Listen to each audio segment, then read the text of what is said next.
Daniel capítulo 5, verso 1. O rei Belsazar deu um grande banquete a 1000 dos seus grandes e bebeu vinho na presença dos 1000.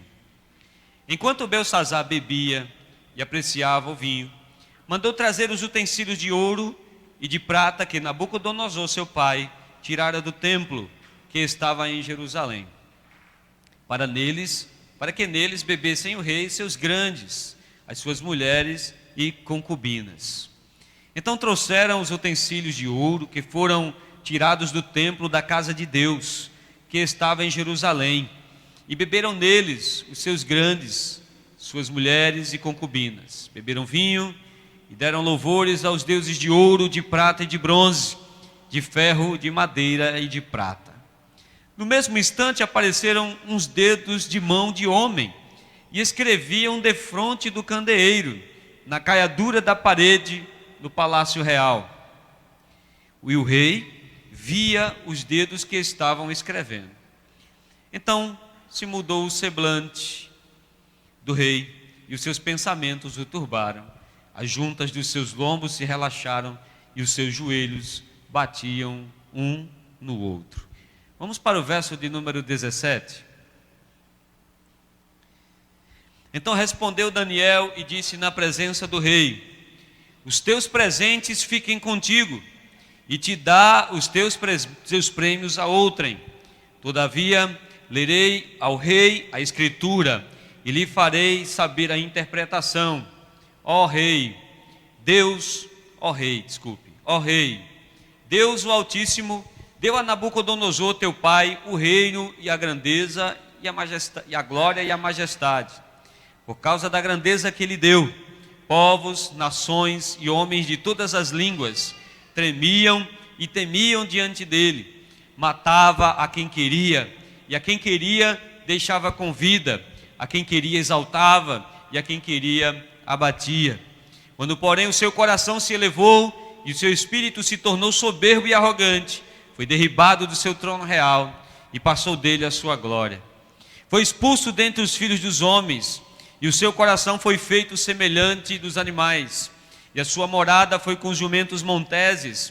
Deram-lhe a comer erva como os bois, e do orvalho do céu molhado o seu corpo, até que conheceu que Deus, o Altíssimo, tem domínio sobre o reino dos homens, a quem constituiu sobre ele. Tu, Belsazar, que és seu filho, não humilhaste o teu coração, ainda que sabias tudo isso, e te levantaste contra o Senhor do céu, pois foram trazidos os utensílios da casa dele perante ti, e tu, os teus grandes, suas mulheres e as tuas concubinas, beberam vinho neles. Além disso, deste louvores aos deuses de prata, de ouro, de bronze, de ferro, de madeira e de pedra, que não veem, não ouvem, nem sabem, mas Deus, em cuja mão está a tua vida e os teus caminhos, a ele não glorificaste. Então da parte dele foi enviada aquela mão que traçou a escritura. Esta, pois, é a escritura que traçou: Mene, Mene, Tekel, Parsim. Esta é a interpretação. Mene, contou Deus o teu reino e deu cabo dele. Tekel, pesado foste na balança e achado em falta. Pérez, dividido foi o teu reino e dado aos medos e aos persas. Então mandou Belsazar que vestissem Daniel de púrpura e lhe pusessem cadeia de ouro ao pescoço e proclamassem que passaria a ser o terceiro no governo do seu reino. Naquela mesma noite foi morto Belsazar, rei dos caldeus, e Dario, o Medo, com cerca de 62 anos, se apoderou do seu reino. Pode sentar, meu irmão. Pode desligar. Pode desligar. Amém. Meus amados irmãos, o texto que está hoje diante de nós é um texto que não contradiz aquilo que nós cantamos até agora. Nós cantamos até agora sobre um Deus de amor, sobre um Deus único, sobre um Deus majestoso, sobre um Deus misericordioso. Capítulo 5 do livro de Daniel é um dos capítulos, dentre tantos que a Bíblia Sagrada registra, onde o protagonista principal é a ira de Deus. é a justiça de Deus. É nessas horas, e algumas pessoas gostam de pular esses capítulos, é nessas horas que nós enxergamos o quão forte, o quão temerosa, o quão grandiosa é a ira de Deus. Alguns profetas dizem que os montes se derretem na sua presença, a terra foge da sua presença, as criaturas se prostram diante daquele que os criou. A ira de Deus é devastadora em toda a sua magnitude. E o texto que está diante de nós é a manifestação dessa ira num ato de julgamento. Capítulo 5, na verdade, é um julgamento. Deus está julgando e sentenciando o homem, o rei da Babilônia. O salmista, no Salmo 53, no verso 1, diz que o insensato diz no seu coração, não a Deus. E por isso se corrompe e produz iniquidades. O salmista está dizendo, na verdade, é que o coração insensato do homem, o coração do homem leva, o coração corrompido do homem leva ele ao entendimento de que não existe Deus. De que ele pode viver da maneira que ele quiser, porque o juízo de Deus nunca vai vir, porque esse negócio de Deus foi coisa que inventaram para nos assustar, que esse negócio de Deus é coisa que os homens, alguns colocam na sua cabeça, mas na verdade isso nunca acontecerá, porque eu tenho vivido de maneira sem regra durante toda a minha vida, nunca me aconteceu absolutamente nada. O homem, olhe para cá, a vida do homem é como um pêndulo preso por um pequeno fio. Somos um pêndulo pesado, voando de um lado para o outro, seguros por apenas um pequeno fio. E Deus tem uma tesoura, que a qualquer momento Ele pode torar esse fio e ceifar a vida do homem. Mas a descrença do homem e a sua arrogância fazem com que o homem viva como se não houvesse Deus. Se comporte como se Deus não existisse.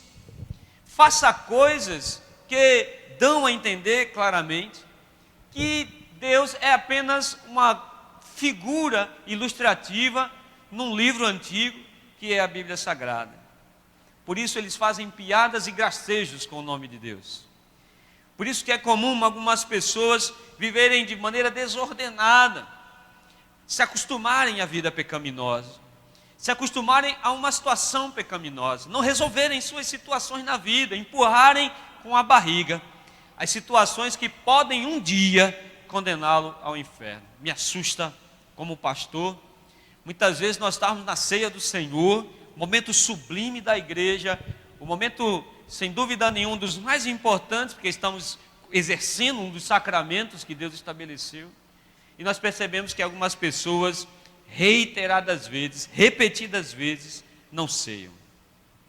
Se afastam da mesa do Senhor com muita facilidade, não participam das ordenanças do Senhor, porque vivem uma vida desregrada e acham e agem, na verdade, como se Deus não existisse. Ora, aquilo que te afasta da ceia pode te afastar da salvação. Aquilo que te afasta da oportunidade de estar sentado à mesa da comunhão também um dia pode te impedir de chegar à presença de Deus. Na verdade, o que nós vemos hoje, olhe para cá, é a sensação de que muitos estão vivendo dissolutamente e acham que nada acontecerá com suas vidas, que nada vai acontecer de errado, que a vida vai seguir o seu curso normalmente, que se não aconteceu nada, até agora não vai acontecer mais. O texto que está aqui diante de nós é um exemplo claro, icônico, de uma pessoa que pensava assim. Seu nome era Belsazzar, ele era neto de Nabucodonosor. Quando você olha a leitura do texto, na leitura que nós fizemos, na versão que nós fizemos, que é a versão revista e atualizada, você vai ver que o texto vai dizendo, Daniel, o escritor diz que ele era filho de Nabucodonosor. Na verdade, a expressão que está mostrando aqui é que um dos reis mais importantes da Babilônia era Nabucodonosor. Então, na linhagem de sucessão, vai dizer-se claramente, não vai se dizer, por exemplo, o nome dos reis menores, para se dar ênfase de que linhagem aquele rei vinha. Por exemplo, quando vai falar a respeito de Jesus, disse que Jesus era filho de Davi. Não era filho de Salomão ou de qualquer um dos reis que vinham na sequência. Na verdade, dá-se ênfase ao rei mais importante da linhagem. Então, Belsazar era neto de Nabucodonosor, filho de Nabonido, rei da Babilônia, o maior império daquela época, a maior potência daquela época. A Bíblia diz que Belsazar fez um grande banquete, e nesse banquete ele convidou seus homens mais importantes do reino, os homens mais fortes, os generais, os políticos, aqueles que estavam em ascensão. Chamou mulheres e concubinas, que eram as prostitutas daquela época. Fez uma grande orgia, o texto diz, um grande banquete. E nesse banquete, não satisfeito com esse momento de depravação e imoralidade, em certo momento do banquete, ele chama um dos seus funcionários e manda trazer os utensílios da casa do Senhor. Eram os utensílios do templo de Jerusalém, eram os utensílios da casa de Deus que haviam sido roubados quando a Babilônia invadiu a Terra Santa. Esses utensílios haviam sido separados, olha para cá, haviam sido separados por Nabucodonosor, porque mais adiante nós vamos ver que Nabucodonosor reconhece a grandeza de Deus, reconhece o poder de Deus. Você está comigo? Diga amém. Está me entendendo? Diga amém. Muito bem, então vamos lá. Nabucodonosor, o texto que nós lemos diz que Nabucodonosor reconheceu a soberania de Deus, porque Deus abateu Nabucodonosor. Nabucodonosor é um dos poucos casos na humanidade de um ser humano que se bestializou. Nabucodonosor foi para meio das feras, foi comer relva com os animais.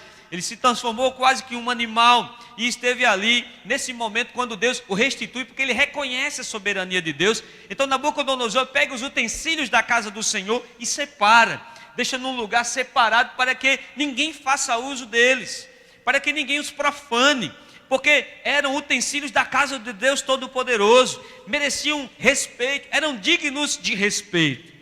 Belsazar, mesmo sabendo da história do seu avô, manda buscar os utensílios, e no meio da orgia, e no meio do banquete e da farra, ele faz uso dos utensílios que eram utilizados nas cerimônias religiosas em Jerusalém. Muito bem, a Bíblia diz que não satisfeito com isso, ele louvou os deuses da Babilônia e escarneceu do Deus de Israel. Em outras palavras, Belsazar estava dizendo que os deuses babilônicos eram mais fortes, porque eles estavam celebrando, tomando vinho, festejando, banqueteando naquilo que seria algo sagrado para o Deus de Israel. A Bíblia diz que apareceu uma mão, como que de homem, e essa mão, do nada, sem uma pessoa, somente a mão, começou a riscar palavras na parede. O grande rei, o rei corajoso, o rei fanfarrão, teve uma crise de pânico. Seus joelhos bateram um no outro. Ele entrou em desespero, porque ele não sabia o que estava escrito. Ele chama Daniel, e Daniel dá o decreto de Deus. Daniel diz que naquela mesma noite, Deus havia julgado aquele rei, Deus havia pesado aquele rei, Deus havia sentenciado aquele rei, e o reino dele seria dado a outros. Naquela mesma noite, olhe para cá, enquanto essa orgia acontecia, Dario, junto com os persas e os medos, estavam invadindo a Babilônia pelo leito do rio. Invadiram a Babilônia no momento da festa. Dominou todos aqueles que estavam ali. E naquela mesma noite, Belsazar foi executado. É a história de total desrespeito aos preceitos de Deus e de um coração que achava que Deus não existia. Olha para o irmão que está do seu lado, vê se ele está dormindo. Final do ano é bronca, né, irmão? É interessante que sempre que o pastor fala isso, os irmãos já sabem que tem alguém dormindo na igreja. E não vem me dizer que você está orando por mim, não pela palavra, viu, irmão? Muito bem. Primeira coisa que o texto nos ensina, e agora vamos para a aplicação dele. Primeira coisa que o texto nos ensina é que o deleite no pecado e o desprezo a Deus estão no coração de alguém que não crê que Deus existe. Você pode até falar aqui nessa noite que acredita em Deus, que Deus é Senhor, que você acredita que Deus faz as coisas, mas na verdade o que mais conta não são as palavras que saem da sua boca, mas as ações que te movem a fazer alguma coisa. É o que você faz que realmente fala o que crê o seu coração. Como eu falei, naquela noite, Beltsazar não estava satisfeito em apenas profanar a moralidade vigente na época. Ele queria, na verdade, profanar aquilo que Deus, na verdade, tinha colocado de mais santo. Ele estava ignorando o que Deus havia feito. Ele estava ignorando Deus, tratando Deus com indiferença. O coração arrogante, ele nasce da certeza de que Deus não fará nada. São aquelas pessoas que vivem uma vida corrompida. São aquelas pessoas que vivem uma vida dupla. E aqui nós falamos para quem está dentro da igreja e quem está fora. São aquelas pessoas que são seduzidas pelo pecado, são seduzidas pela situação, são envolvidos pelos sentimentos produzidos pelo pecado, como a sensação de impunidade.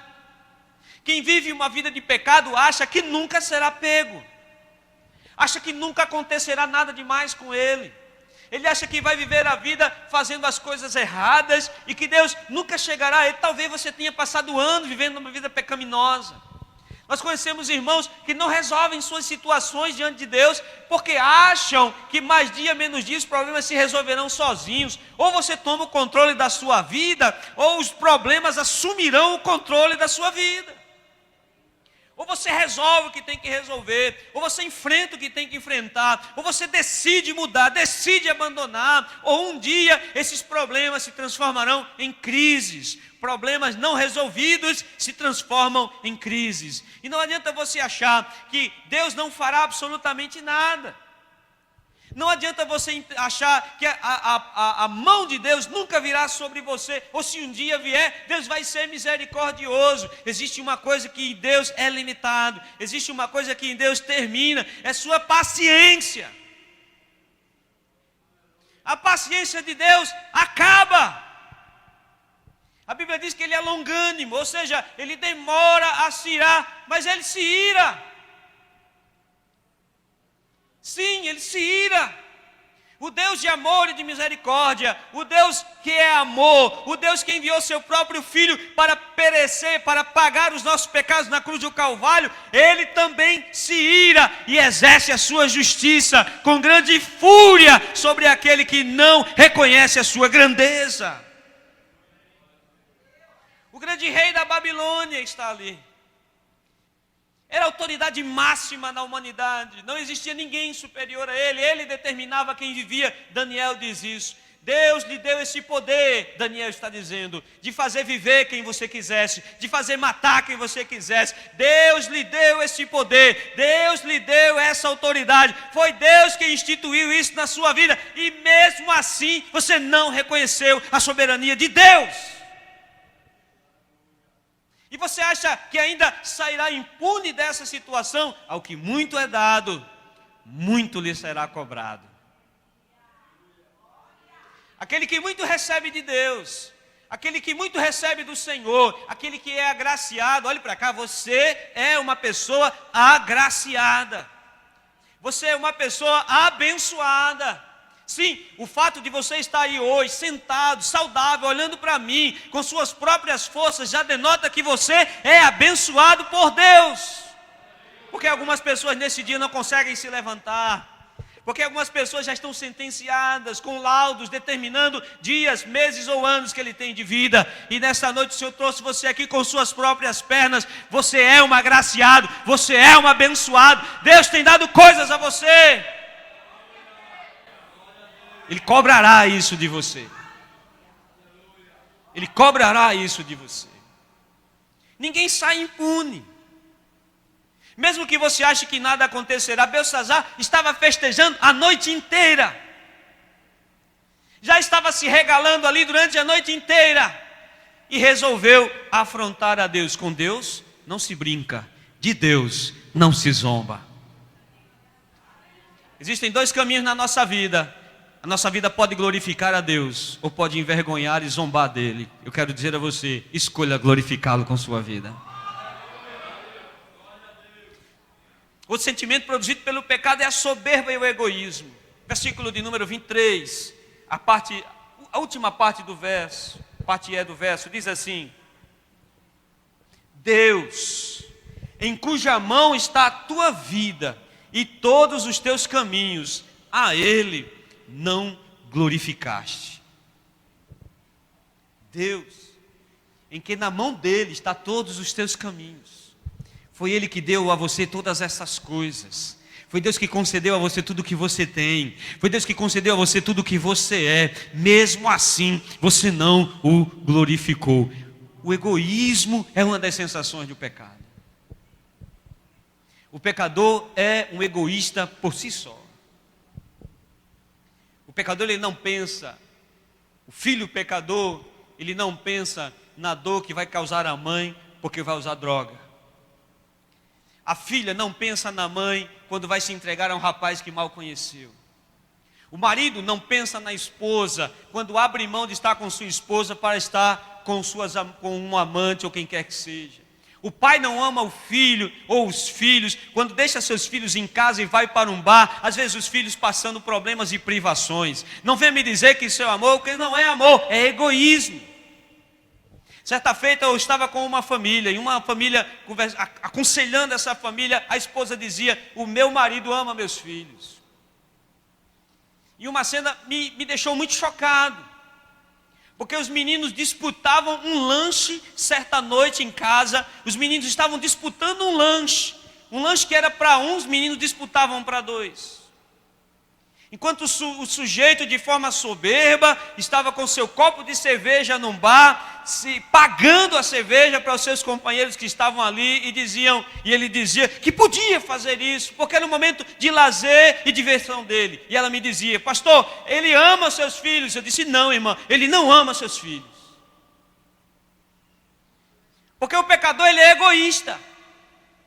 O pecador, ele não pensa nos seus parentes. O pecador, ele não pensa nos seus. Ele só pensa no seu bel prazer, na sua satisfação e naquilo que lhe dá contentamento. Por isso que o pecado é tão desprezível para Deus.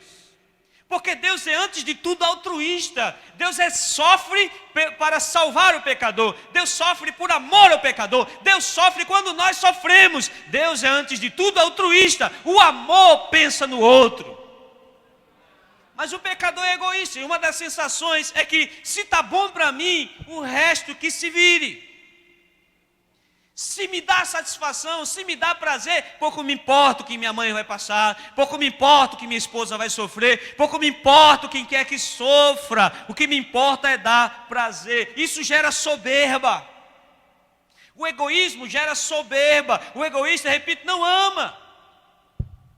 A Bíblia mostra claramente aqui que Belsazar não estava incomodado com ninguém. Ele não estava pensando em ninguém. Daniel disse que ele sabia a história que havia acontecido com seu avô. E mesmo assim, ele fez desprezo e indiferença a Deus. Uma das consequências do pecado na vida do homem é que ele zomba de Deus e da sua lei. Porque que muitos de nós têm uma vida dupla. Por que muitos de nós está na igreja, vive bem, ergue as mãos, adora a Deus, faz o trabalho do Senhor, faz seus ofícios, mas por trás vive uma vida dúbia de pecado e promiscuidade? Porque muitos de nós vivem uma vida que na frente de qualquer pessoa está pronto a ser um crente modelo, um cristão modelo, mas na verdade vive uma vida dupla, uma vida de trevas, uma vida de promiscuidade e está longe do caminho do Senhor. É porque no seu íntimo ele não teme a Deus. Não teme a Deus. E é com essas pessoas que Deus vai pesar. E é com esse tipo de comportamento que Deus vai pesar, vai avaliar. Ele conseguiu acender a ira de Deus. Você vai ver poucas vezes na Bíblia um homem só acender a ira de Deus como esse rei o fez. Você vai ver povos, você vai ver cidades, você vai ver nações, mas aqui um homem só acende a ira do Deus Todo-Poderoso. O capítulo 5, na verdade, é a revelação da justiça de Deus contra Belsazar. É um exemplo de como Deus age na vida de alguém. Você me entende? Diga amém. Deus deixa. Olhe para cá, Deus deixa. Deus deixa que Beltsazar diga suas tolices.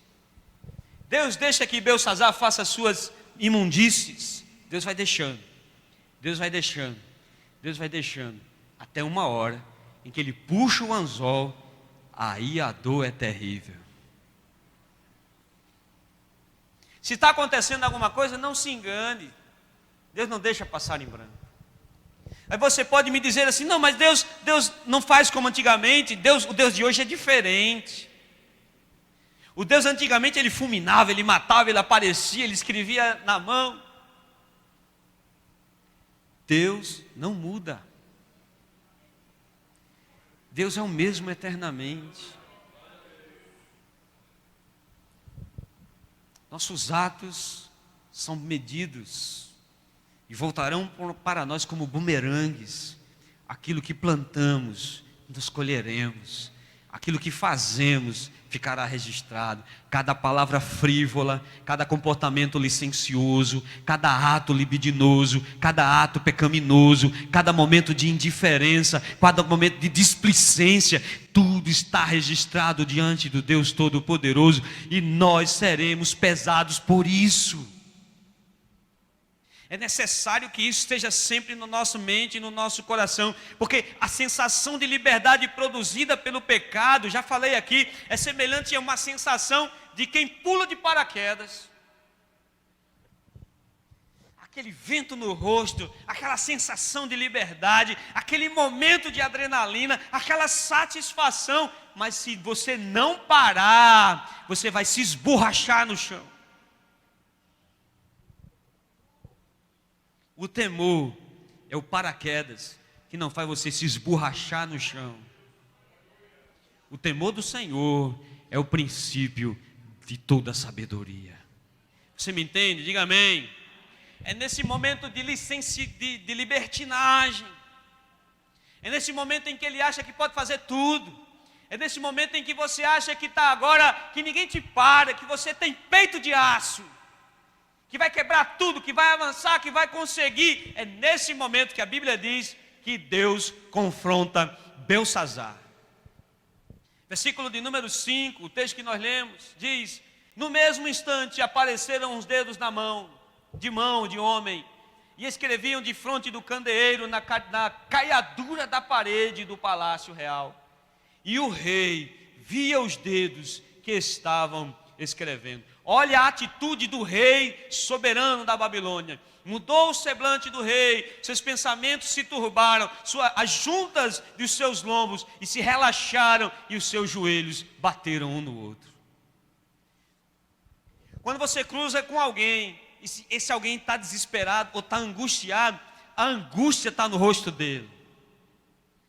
Quando alguém entra com medo em algum determinado lugar e ele está assustado, o rosto fica estampado no rosto dele. Aliás, o medo fica estampado no rosto dele. Você concorda comigo? Diga amém. Aquele rei que estava de vida boa ali, jogando vinho para lá e para cá, rindo, gargalhando, agora o semblante dele se descai. Seus ombros relaxam e o joelho bate um no outro. Ele tem um ataque de pânico. Você já teve um ataque de pânico? Ele teve um ataque de pânico. Ele amoleceu.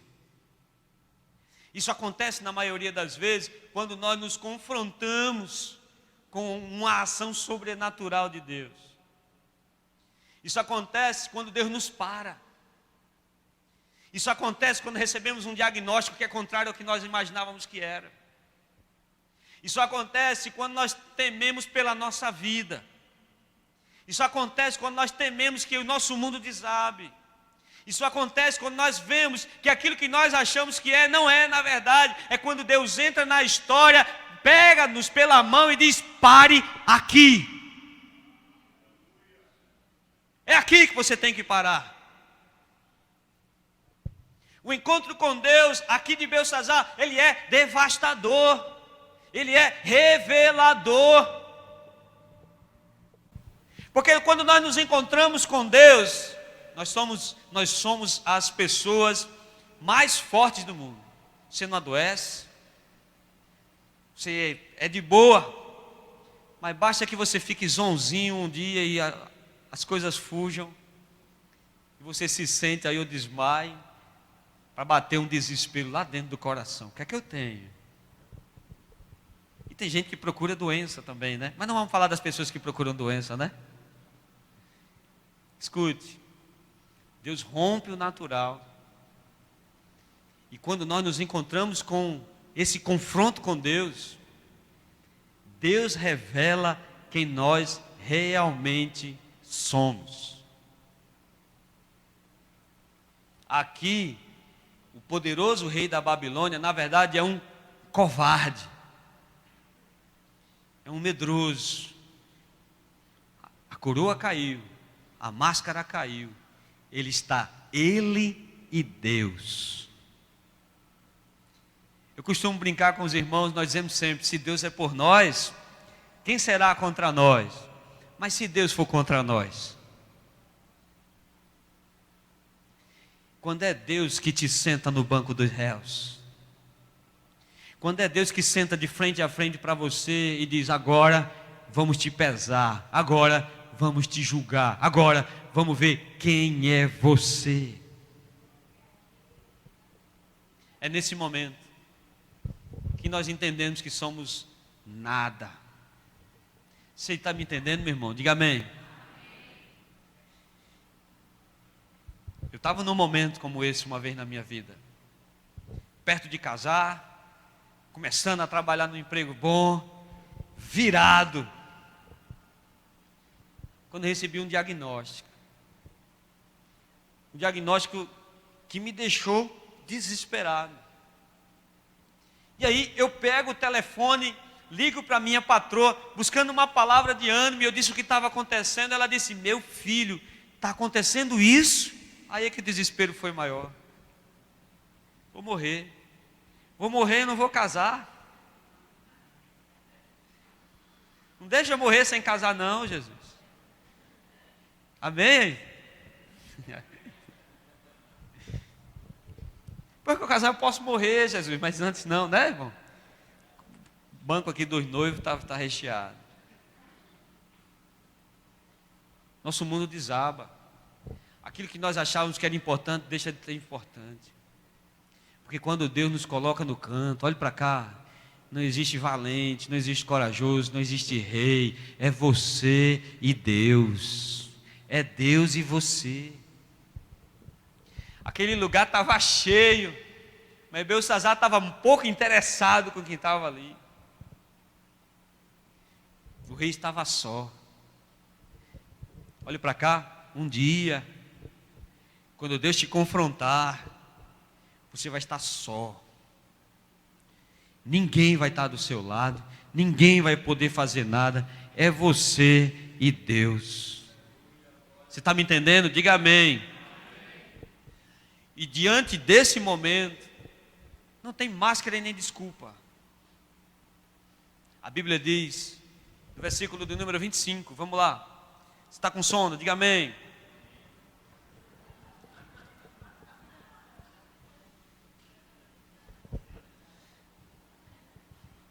E chamou Daniel para traduzir, isso é aramaico. Mene, mene, não sei se a pronúncia é essa, eu pronunciava mené. Tekel, Parsim. Contou Deus o teu reino e deu cabo dele. Pesado foste na balança e achado em falta. Dividido foi o teu reino e dado aos persas. 2 avaliações e uma sentença. Aqui é um tribunal. Agora, não é esse tribunal que a gente está acostumado, o nosso tribunal. Vamos falar da justiça brasileira. Não é esse tribunal que o assassino confesso é julgado e sai pela porta da frente com apelação.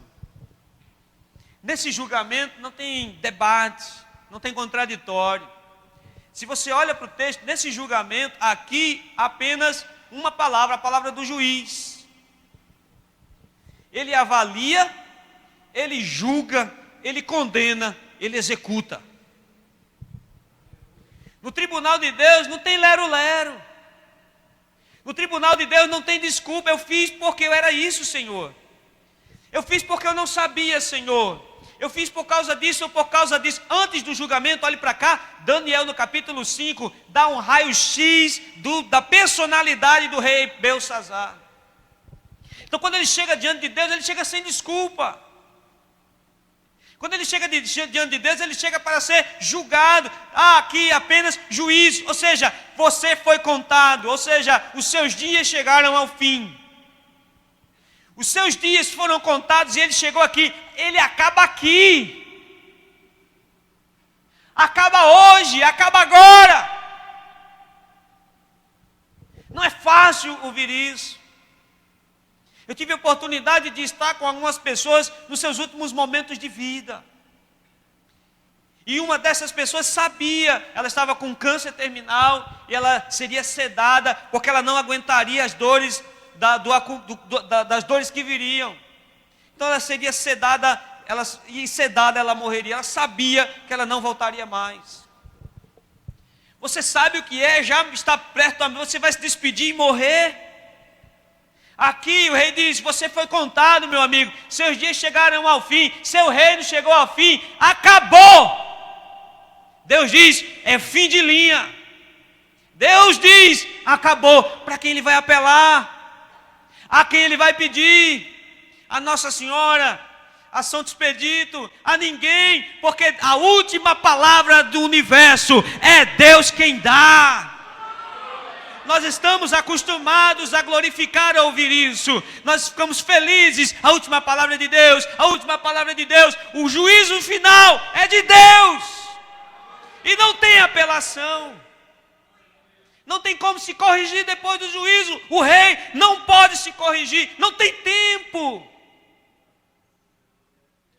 Não tem como ele corrigir. Você foi contado, meu amigo. Acabou.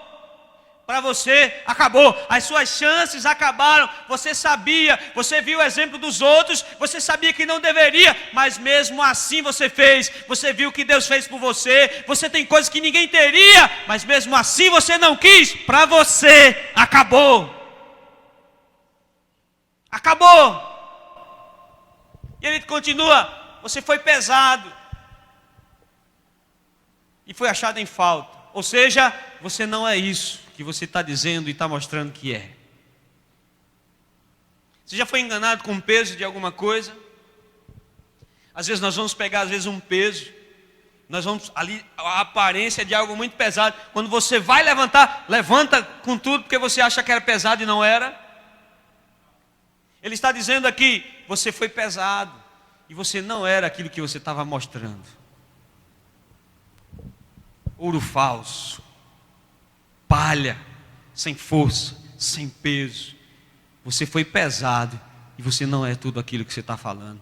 Você não é isso que você está mostrando. Você é outra coisa. Ele continua: teu reino foi dividido. Ou seja, acabou. Acabou. Julgado, condenado e sentenciado na mesma noite. O que nós aprendemos com isso? Nós aprendemos que assim como foi com o rei, assim é conosco. Sim, Deus tem encontros individuais com todos nós. Um dia, o Senhor voltará para julgar essa terra. Se você acredita ou não, Ele virá. Se você acredita ou não, Ele julgará. Um dia o Senhor julgará toda a humanidade. Apocalipse diz: grandes e pequenos, de todas as eras, estarão diante do trono e receberão cada um segundo as suas obras. Até lá, Ele vai ter encontros contigo. Até lá Deus vai te encontrar. Até lá Deus vai falar com você. Até lá Deus vai te corrigir. E eu oro, eu peço, eu clamo que para mim Ele me corrija todos esses dias. Porque enquanto Ele me corrigir, lá no final eu não serei condenado. Eu não quero ouvir que eu fui pesado e fui achado em falta. Eu quero ser o que Ele quer que eu seja. Diga amém, meu irmão. O que aconteceria se Deus pesasse a sua vida hoje? O que aconteceria se agora nessa parede uma mão surgisse e fosse você avaliado ao invés de Belsazar? Como é que estaria a sua conduta?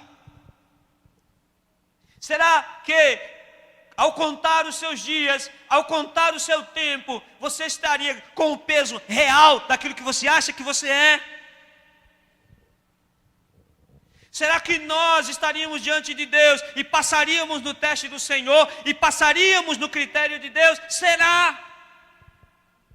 Reuniões como essa, sermões como esse, servem para nos alertar que existe um momento de recuperação, ainda existe jeito para nós. Porque teus dias ainda não foram contados, tua vida ainda não foi pesada, mas ela será um dia. Diga amém, pelo amor de Deus. Reconcilie-se com Deus. Aproveite as chances. Aproveite o que Deus está fazendo. Aproveite as oportunidades que Deus está fazendo. Veja o que Daniel diz ao rei. Você viu o exemplo do seu avô e não se arrependeu. Veja o exemplo dos outros. Você viu que Daniel diz: Deus deu tudo a você e mesmo assim você ignorou. Deus está te dando tudo. Deus tem te dado tudo, não é tudo que você quer, mas é tudo que você precisa. O que você tem, é Deus quem está dando. O que você está vivendo, é Deus que está dando. O momento que você está vivendo, é Deus que está proporcionando. É Deus, é Deus, é Deus. E mesmo assim, Daniel diz, você foi indiferente a Deus. E mesmo assim você o ignorou. E mesmo assim você o trocou. E mesmo assim você blasfemou.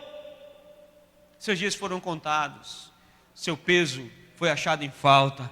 Vem a sentença de Deus. Naquela mesma noite ele suspirou e morreu, porque com Deus não se brinca, de Deus não se zomba. E você, meu irmão, e você, meu amigo, tua vida, que peso tem em tua vida? Paulo, escrevendo aos Colossenses, ele nos dá um verso que nos traz um suspiro de esperança. Ele diz: Ele anulou a conta da nossa dívida, com seus regulamentos que nós éramos obrigados a obedecer. Ele acabou com esta conta, pregando-a na cruz. Se você precisa dar peso à sua vida, o sangue de Cristo nos lava de toda iniquidade e pecado. Esteja pronto para o julgamento. O julgamento está feito. A sentença foi decretada. Ele vai nos pesar. Ele nos avaliará. Oremos e façamos de tudo para que não sejamos achados em falta.